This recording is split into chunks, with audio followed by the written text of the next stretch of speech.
Hello, today I'm going to be making a William and Mary style wing chair. Now wing chairs were very useful because when you sat in a wing chair, it had two sides on it, which the word wing chair comes from, that if you put it in front of a fire, it would capture the heat and keep you a little bit warmer. And so we're going to do a wooden wing chair based on this photo. Now I'm going to try to get it to be as close as possible, but there will be some changes. For instance, in the wing chair I just showed you, it actually had a rope seat in it before you put the cushion on. Mine's not going to have that. I found that it was just a little bit too small to make that chair sturdy. So I'm going to be putting a hard seat in it, a flat seat instead, but I will have a cushion.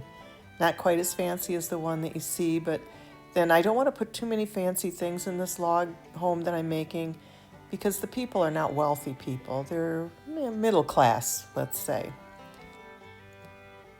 And wing chairs are still popular today, but people have forgotten why the wings are there. And again, it is to keep the person warm.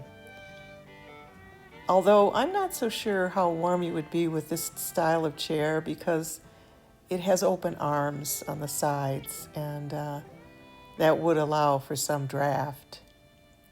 But we won't worry about that. And perhaps in another video I'll make a fully upholstered wing chair to go in my log home and put by the fire as well for the sitting room. I'm just going to draw the design on, and I'm not doing the design exactly like the design in the picture, but I will be keeping kind of close to the style. Now I'm just cutting the seat out. And I'm using balsa wood, and it's 1/8 inch thick. And in the beginning you saw the template that I used. I made the template based on the photo that I showed you earlier. This was a rather time-consuming build. It took me about 8 hours to make. It seems like most of my builds take between 8 and 10 hours in this particular series of furnishings that I'm doing. The pieces are much more complicated than the 1930s house. But I am learning quite a bit from it. Now I'm cutting out the wings that will go above the arms of the chair. I think the original chair was made of oak, but of course we're not using oak here. This chair is going to be pretty lightweight. It's going to be all balsa wood.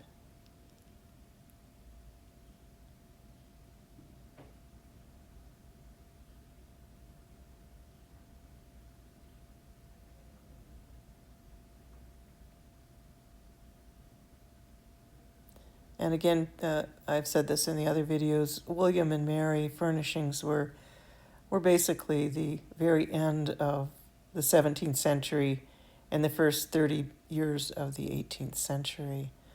And I'm aiming toward making furniture that's in that period and just slightly beyond up until the 1750s. And now I'm going to determine how to put the seat on, and I'm going to leave some room that will be cut off later to glue on the back, the seat on the back.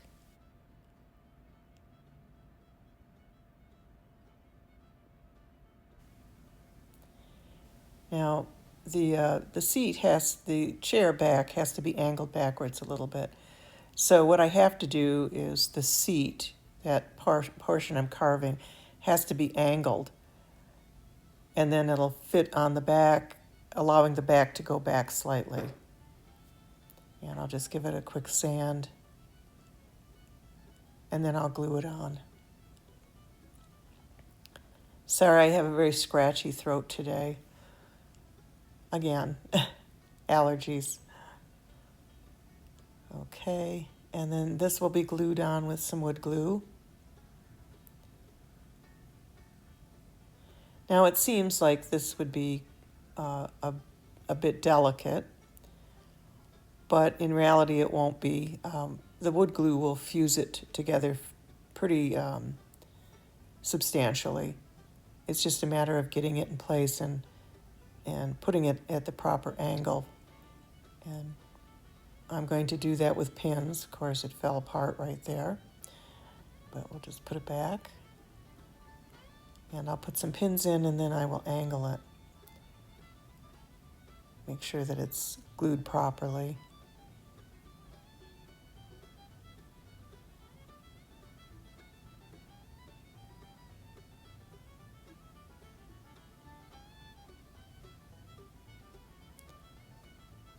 I'm going to put 3 pins in. And of course the holes won't show up because they'll be filled in with paint afterwards. And I'm just going to push it.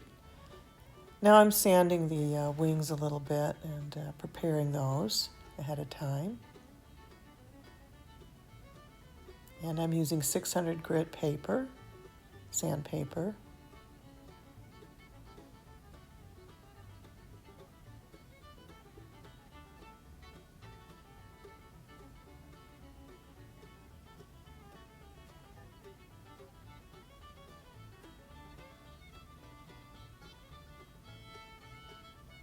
Sometimes when you're cutting this wood by hand with an X-Acto knife, you angle the wood by mistake, and so it has to be made level again, and that's why I'm sanding it. Now, these 2 pieces that I'm cutting are actually going to be for the arms. And the arms have to have a wider end, and then they have to be curved around the seat. And I will actually be using 4 pieces of different wood to make 1 arm. And what I'm going to do here is I'm going to make the part where you rest your hand, which will come out in a circular fashion. So I'll make 2 of those, cut them out.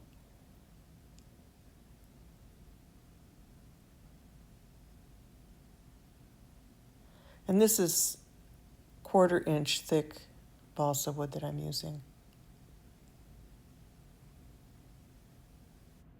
I am going to make a joint for these so that they will stay together, and I'll get to that in a moment.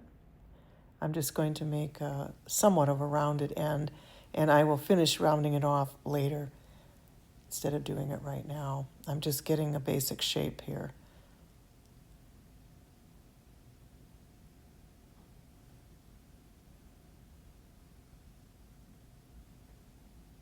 I do have this film speeded up quite a bit, so I'm not working this quickly in reality. Okay, I'm going to measure that arm because I want the portion that the hand rests on to come out further than the chair seat. Not a lot, but a little bit. Okay. Now I'll get the other arm.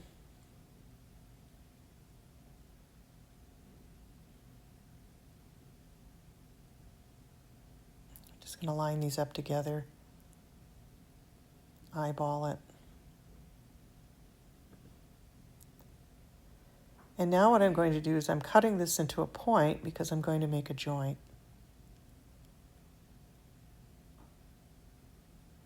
I'm going to join it. Now, I'm not somebody who's skilled at joinery, but this should work. And balsa wood is so soft that it's, you can't do really fine joinery work with balsa wood. I know that. But I'm cutting them into a pretty sharp point. And then I'm going to make a little bit of a mold here with my pencil line to get it so that I can cut that point out as close as possible.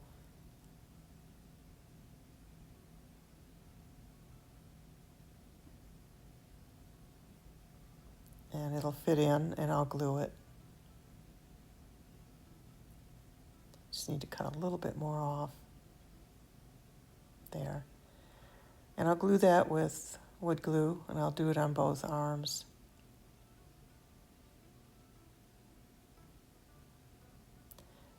And later I'll fill it in with a little bit of wood filler so that you won't see where it's joined. Just make that one now.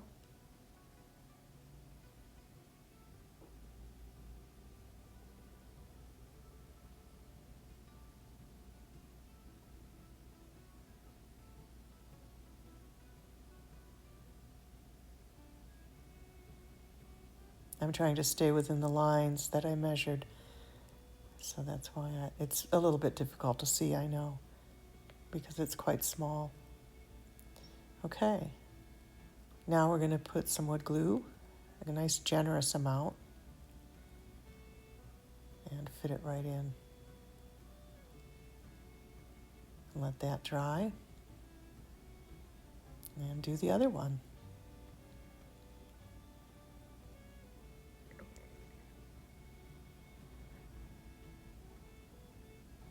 You're probably wondering why I didn't just cut this out in one piece, but I wanted it to be extra strong, and I felt that this would be the best solution for that. Now I'm making a curve to go on the outside, and this piece of wood will be glued on the outside part of the arm, and I'll make 2 of those.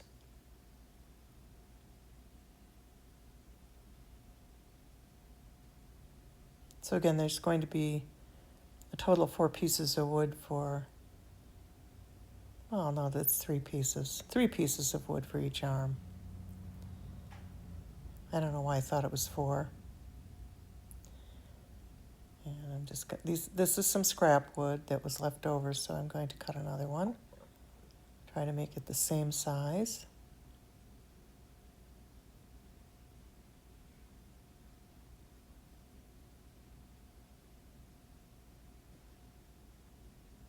And this will, again, get glued on the outside of the arm on each side.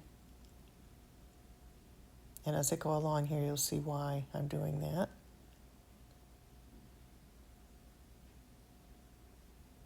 So that's the outside.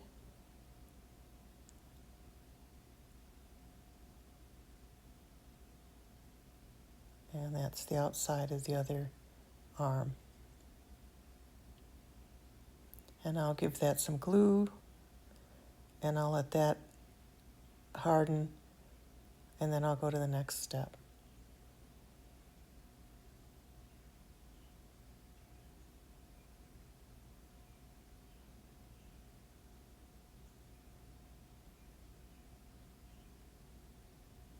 Now, once it pulls apart like that, you have to put some more glue on, because you have to make sure that the wood doesn't have air gaps in it when it joins together. There, that's better. Now we'll do the other one.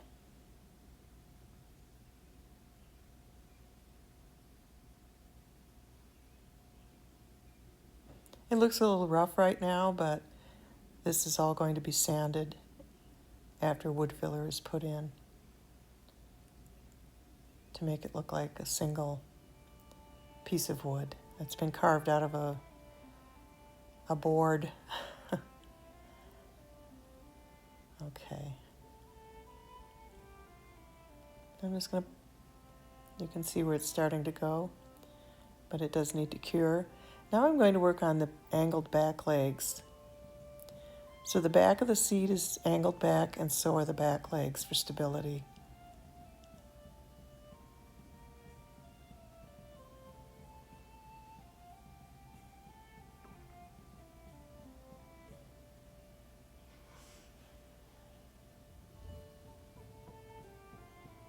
And I already have one cut, as you can see. Just cut the bottom of the foot off. And if it chips, I will put some wood filler in it, just to make sure that it'll stand up correctly. I chipped a little bit, but I'll fix it. Okay, I have to make sure these are exactly the same, so I'll have to do a little bit of carving on them.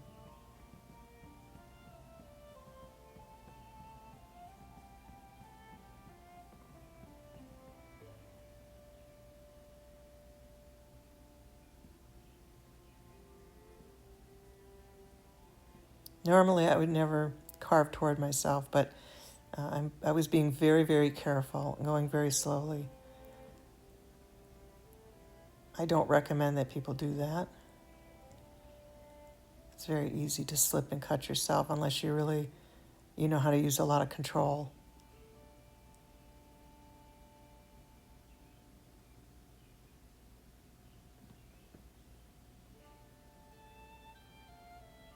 Okay. Now I'm working on the front of the seat, which is this front skirt for the seat. And that has a little bit of a design on it. It's just going to be curved around.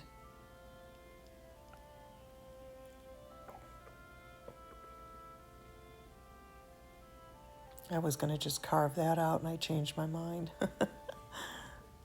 Just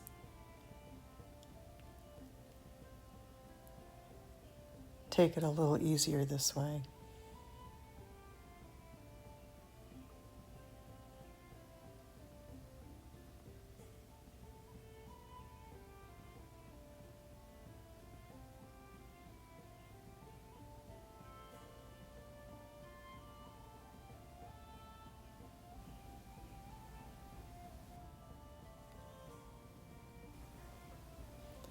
As I said, I'm going to at some point, I think, make a upholstered wing chair, maybe a couple of them. And I do need to make chairs for the table as well. This chair will go into the sitting room.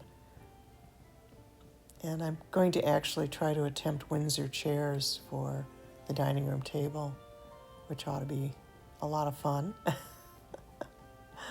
They'll be a little simpler than the typical Windsor chair, but that's what I'm going to try to do. Now I'm going to put the skirting around the sides and the back, or measure for it at least. And then I'll put the skirting on after I put the legs on.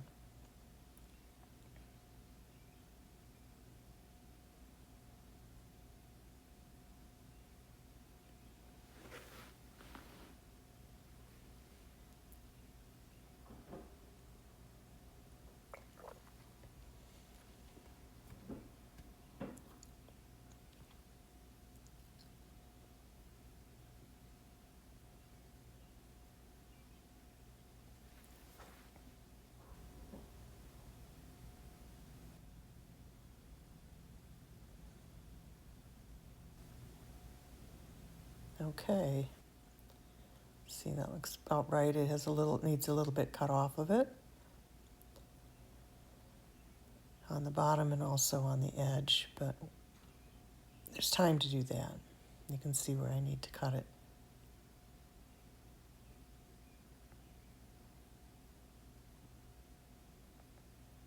The sides don't get the same decorative look as the front does, so. Okay. Now this is the arm again. I'm back with the arms. I put some wood filler on them and I'm just going to sand that off. I usually, when I'm working small like this, I usually take my wood filler and I mix it with a little bit of wood glue. Makes it a little easier to work with and it makes it a bit harder. And now I'm going to cut the curve out on the inside of each arm.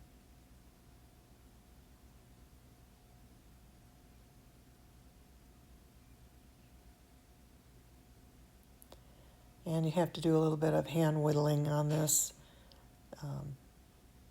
So some of the sharp edges have to be taken off. And again, being very careful.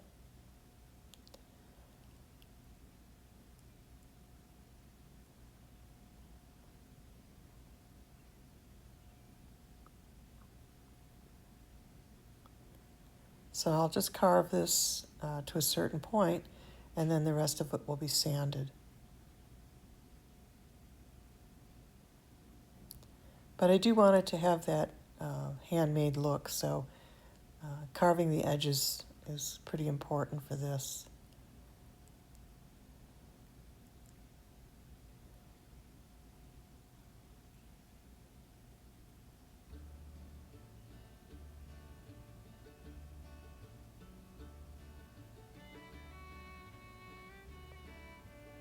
Okay, now it needs to be sanded. I have one arm close to being done, and now I'm going to do the other one. And I'll be doing the same carving. This time I'm just going to take off the edge first on the outside, since it's just sitting there so prominent.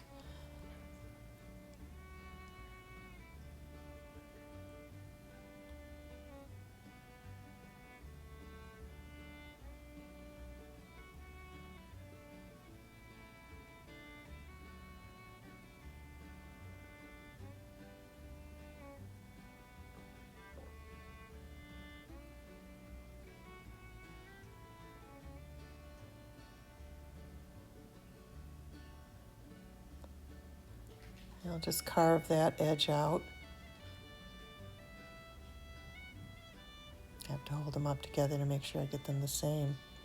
So I just have to get a bit more out of there, the wood, next to where the hand goes, hand rest. Okay, those are getting there. So trim them a bit more. And they'll have to be sanded. And I'm using diamond rasps to do that. Seems to work really well on this balsa wood.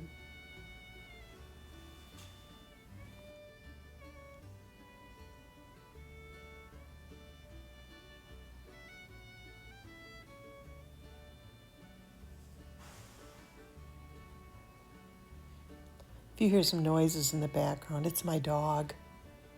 He's yawning, shaking, scratching. He's making all kinds of noise.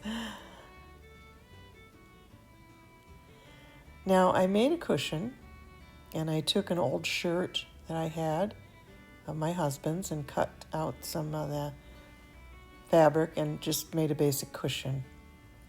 And now I'm doing the back design. It won't be exact, but I'm going to try to get it as close as possible and try to make it look like it's hand carved.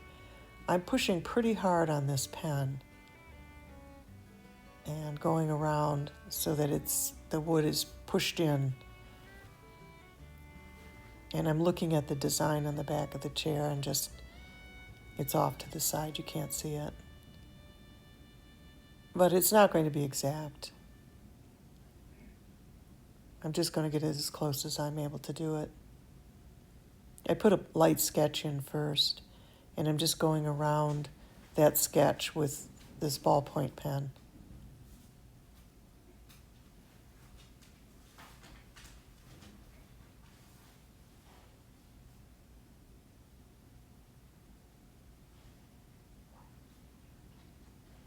What I'm hoping to do is then fill in some areas with black ink,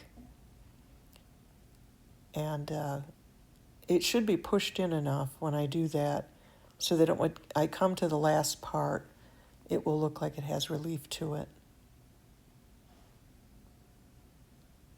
It just doesn't give a sense of how hard I'm pushing on that pen, and I'm actually moving quite slowly to do that, but I have this, as I said, speeded up. So you don't get a sense of that. It looks like I'm just drawing.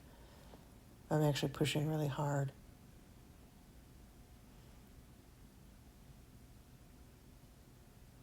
I had to be careful what balsa wood I used because you don't want too many irregularities in it. So this is the cleanest, whitest piece I could find in my stash. And I'm not running into any real problems, so that's good. Okay. Next step is to fill in some of the areas with black. Go over it again.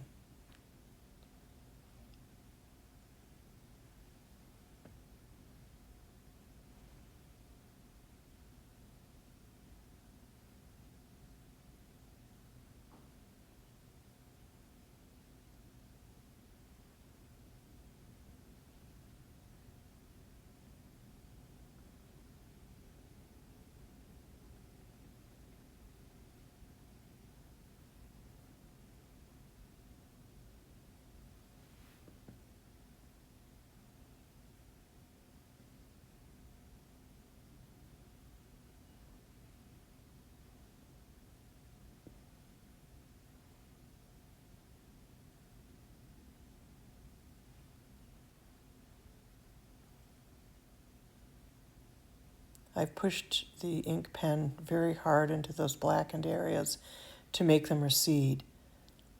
So when I do put the final finish on it, it should look like relief.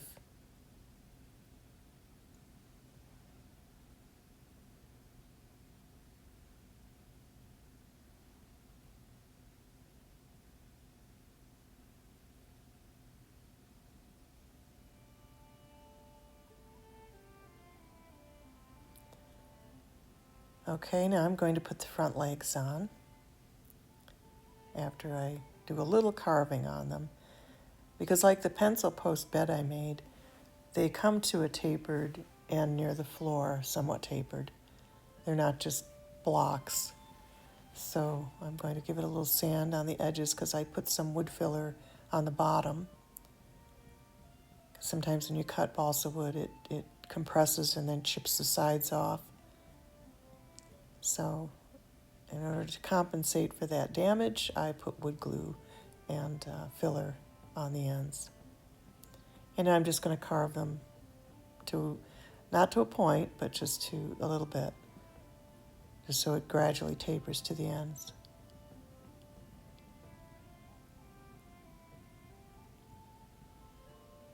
I'll just try to do it exactly the same on the other one.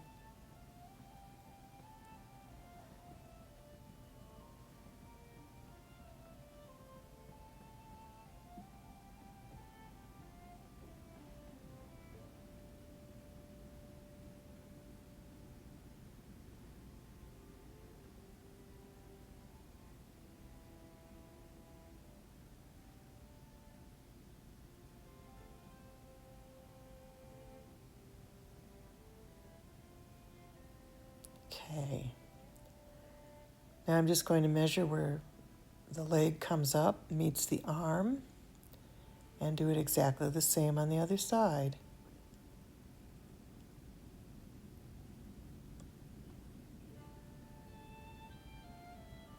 Just going to give the bottom of the leg on this one a little bit of a more of a trim.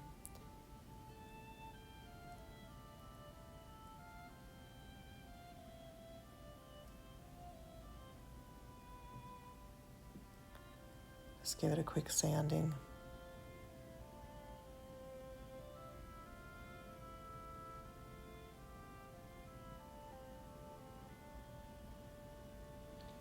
And now I'm going to, after I had cut a chink out in there, as you can see on each side, that's exactly the same size as the leg. So I'm just going to glue that in.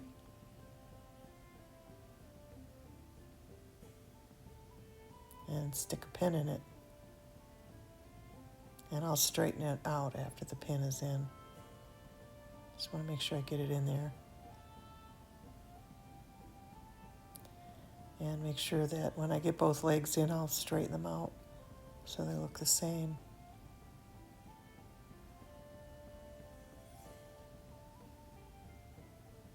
I'm just painting the glue in. Sometimes that's just easier. Okay, there's the other one, and now I'll straighten them out.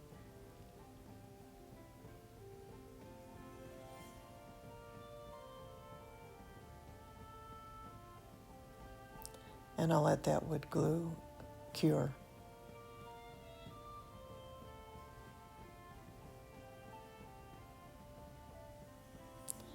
Now the back legs, I'm going to sand those. I put some wood filler and glue in them on the bottoms so that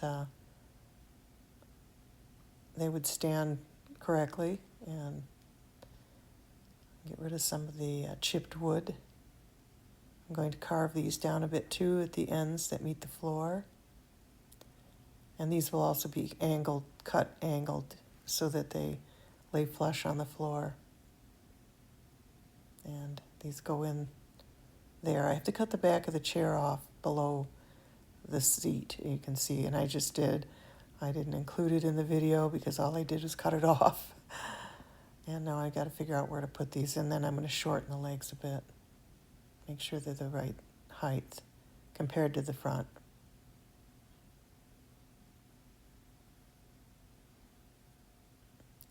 And there's where I'm going to cut them off, and then I'll have to trim them again.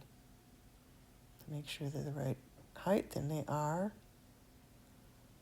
And it's cut just a little bit on an angle. That bottom of the foot, bottom of the leg.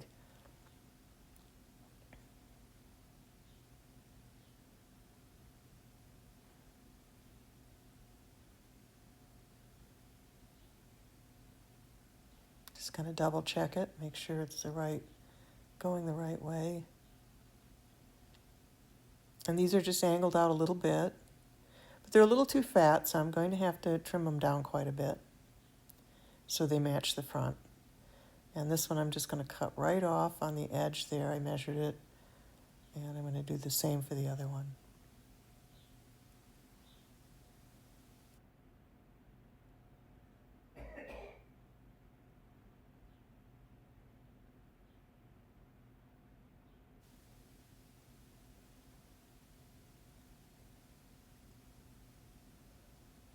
Just give them a little bit of a trim.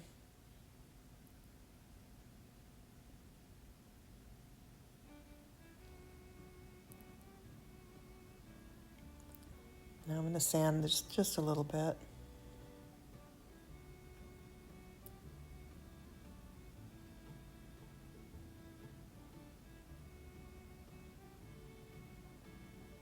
This one needs to be trimmed a little more.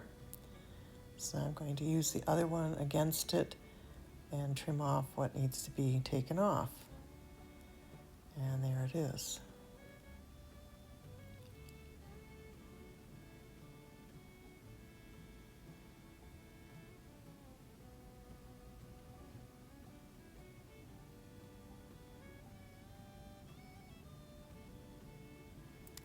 Okay, that looks about right. And just carve those feet a little, just like the front legs.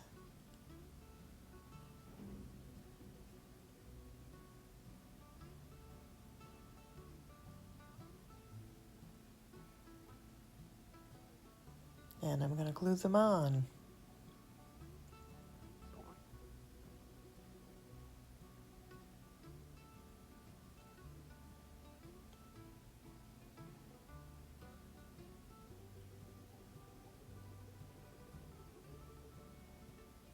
Now you can see how they angle back, and the seat angles back slightly too.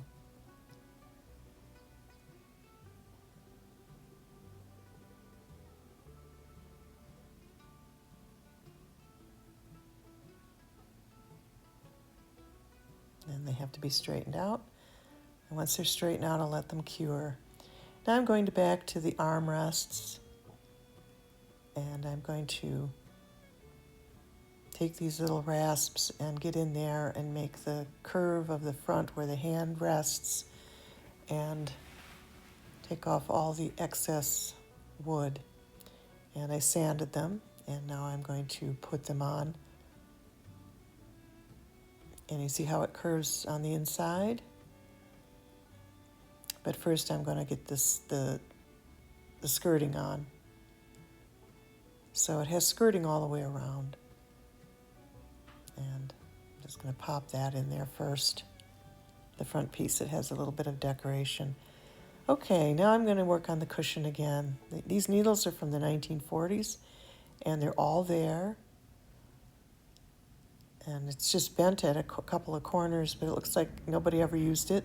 I used to give these things away free at banks and grocery stores and places. I know because my mother used to get them occasionally, even up into the 1960s. And I'm making a blanket stitch with some wool all the way around. It is a blanket stitch, it's just a very shortened one. So you don't see the horizontal stitch as much. It's more like a chain stitch, but it isn't really, it's still a blanket stitch. Okay, there it is. I'll do that all the way around, and I did sew some tufts into it, 5 tufts to flatten the cushion out, and I stuffed this cotton fabric with wool. As I said, this is from a shirt my husband had and wore out, And it's just the right size plaid for a dollhouse. And it's a nice little colorful piece, so. And now I'm going to finish the skirting on the sides and the back. I'm just measuring to make sure everything's the same size. The back will be longer, but it needs to be the same width all the way around.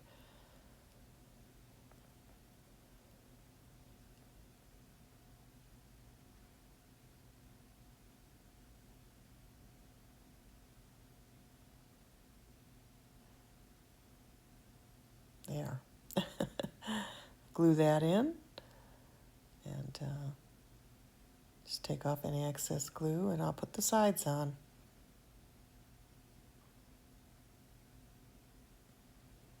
Sometimes I go around and I paint the cracks with the wood glue and then wipe off the excess, and it does seem to make it stronger and fills in any cracks that are there. And I'm going to do the right side and the left side now and close that up. But I'm not done yet. I have quite a bit more to do yet. I have to put the supports on the legs, and it's just going to be a simple crossbar, just like the picture that I'm building this from. And the glue is cured enough now on the legs and the supports, or the side skirting, so now I'm just going to glue on the arms. And be real careful about lining these up straight. And I'm just going to pin them in place to make sure they don't move around.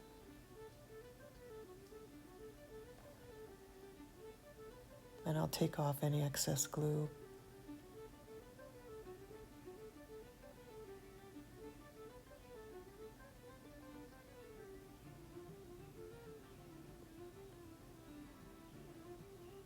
Okay, we're getting close now.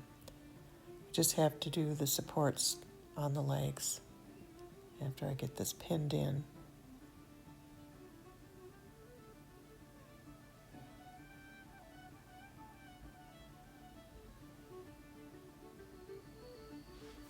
And of course it has to be painted. Chair wings. And these are the things that keep the warm air around your upper body if you're sitting next to a fire. So I'm going to glue those on right above the arms. And they'll be glued to the arms as well and the back of the chair.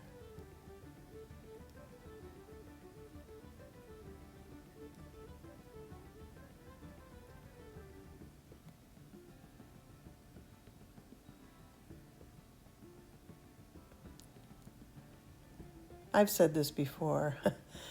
When I make this stuff, I don't have any real plan. I look at the picture.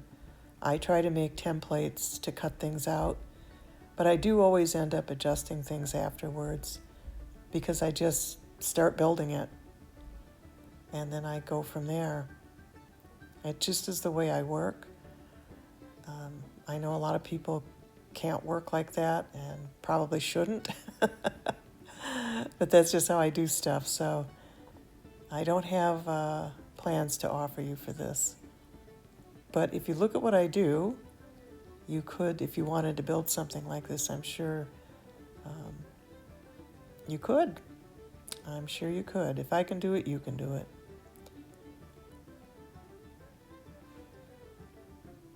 I hit the camera, sorry. Shaking my glue down to get it out.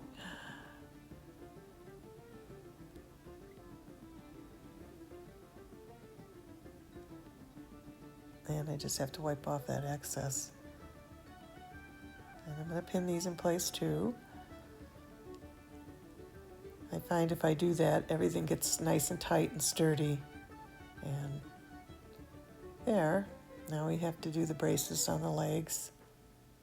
I measured the pieces and cut them out, and the piece that goes against that angled back leg has to be angled as well in order to fit. So you have to do that on both sides. this chair wouldn't be very sturdy if the legs didn't angle back. So, but of course, this is like the picture. The legs do angle back in the picture, so I'm just going to make sure they're even. And then there has to be a crossbar between those two underneath, and I'll put that in. I'm going to use super glue for that piece because I just need to get it in there and have it firm up really quickly. And I'll put a little extra in the cracks just to make sure. I didn't use much super glue in this project at all. In fact, this is the first time I've used it, I think. Okay. Well, there it is. It needs to be sanded before I start painting it. So I'm going to go all over, sand down all of the wood filler and everything that I can sand that needs sanding. And you can see I've sanded the hand, where the hands go on the arms. I've sanded them round. And the sides I've filled in so that there isn't any deep cracks. And I just have to grind that down a bit. And I let this sit for some hours before I started working on it again. And now I'm using oak glaze, and I think this is from Folk Art, Plaid Folk Art. And it's just a glaze. And this is only the second time I've used these glazes, but I really like them. So there goes my dog again, sighing over there. I hope it didn't sound too loud. And I'm just going to put a light coating on it first on the back and see how that looks. Well, I think that looks pretty good. I'll have to work on it a little more. I'm going to leave that, and then I'm going to paint the rest of the chair with paint with a little bit of the glaze mixed into it. So it is a little darker. I'm just going to stick some more of that glaze in there. This is leftover paint from my last project. And just stick more glaze in. It just needs a little bit more. And I'll just paint the entire chair with this first. I'll give it 2 coats, but that won't take me too long. I'm not going to make you sit through the whole thing. I'll have to sand it again, too, after I'm done painting it this time. So I will give it 2 coats, not the back. I'm only going to do a little bit of it around the edges on the back. Now I have a big tractor going by. This is the time everybody's starting to plow their fields and plant, so we have a lot of big equipment going up and down the road. Okay, I did put the second coat on, and I'm sanding it now for the 3rd time. And I'm going to just give it a glaze mixed with a little bit of dark paint here and there. I'm washing out this black, and I'm going in the corners. And there's still a little bit of glaze on the brush. Just want to give it a little depth. And I have some wear marks on this chair because this chair is being used a lot. And I'm putting a little wood grain in it. So this will take a little bit of going over. And I don't show it, but I do glaze the whole outside with Mod Podge, flat Mod Podge afterwards. But I didn't show that. I Mod Podged it, and now what I'm doing is I'm taking a lighter color and enhancing some of that sculptural relief on the back. And then I will flatten that out a little so it's not quite so light. At first I'm going to go over it, and then I'll buff it. And then put another little bit of glaze over it, just so it has more relief to it.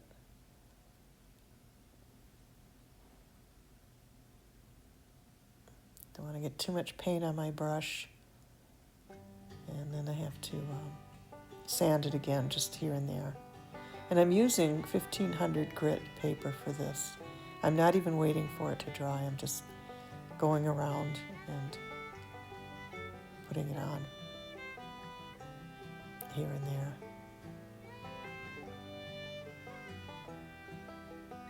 I have a wet brush with some of that lighter color on it, but you'll see. It looks a little light right now, but it won't stay that way because I'll sand it and I will also put some more glaze on it mixed with the Mod Podge.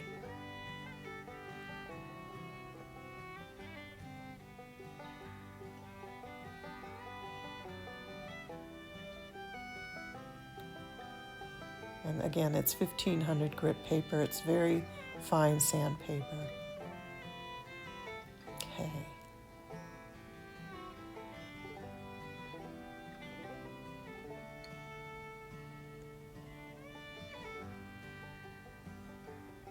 And now I'm putting some of that glaze over it again. It's called Oak, the color.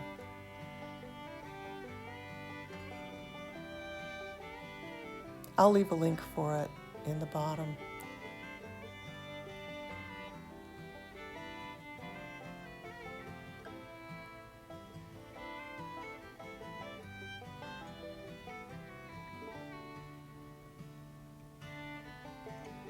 There it is, gel stain.